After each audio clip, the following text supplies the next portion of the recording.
You know, it just dawned on me, I've never told you guys about my favorite TV show that's currently in production, BattleBots. But before we get into that, check out my friends over at calderalab.com. Their clinically proven skincare line is the best in the league. Check out the Good Serum, the Clean Slate Facial Cleanser, the Base Layer Moisturizer, and this mask known as the Deep.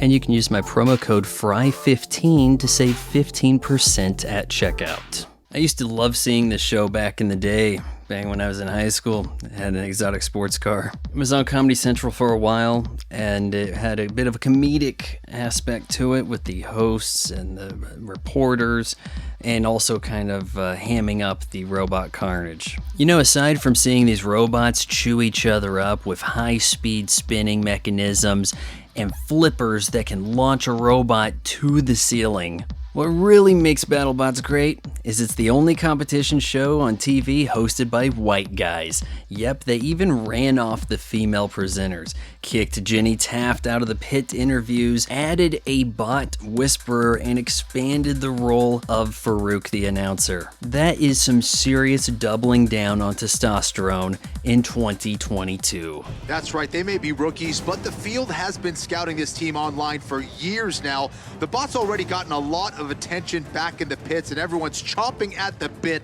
Actually, Kenny, the phrase is champing at the bit. Know your equestrian terms. This is season 6 of The Revival, which started on ABC in 2015 but moved to Discovery while staying true to the presentation from ABC, for the most part. Gone are the Comedy Central quips and hammy music. Big arena changes this year. Now the upper deck, not really quite sure how this is used, but it does help box an opponent in. There's slopes along the outside to prevent ring outs, and I can totally understand this. Now, granted, I like seeing a robot get flipped outside of the battle box, but you don't see a strategy in the UFC in which a guy tries to throw his opponent over the fence and win a fight that way. And as such, this should keep the action going. The new season is just getting started. We're only at 4 or 5 episodes in, kind of lost count. Recorded most of this earlier. Please check out BattleBots. It's a safe and truly inclusive, high-tech e-sport event. Unfortunately, I think there are a couple of barriers really holding BattleBots back from mainstream appeal. First of all, it's very hard to practice. You're building your own robot, you're fighting with that robot. It's going to be a very expensive endeavor. This isn't just hockey and football pads.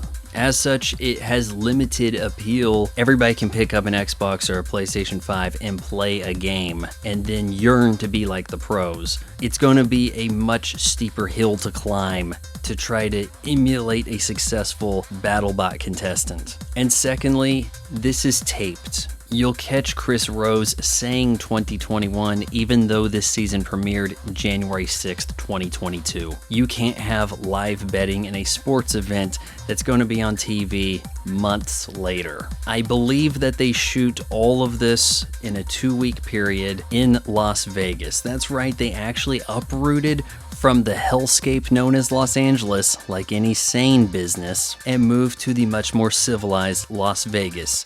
That's where we are in society. But even then, it would be great to see some kind of live presentation. This is not a conducive sport for live because you are going to have some time to repair the bots.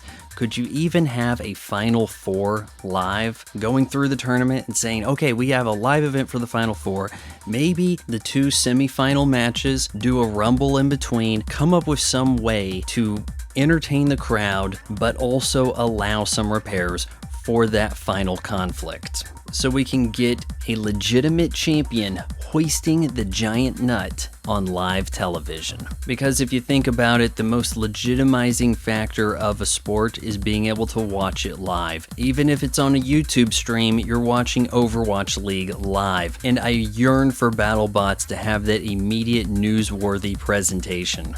Do you watch BattleBots? What are some of your favorite bots? I really like Witch Doctor. Let me know in the comments below.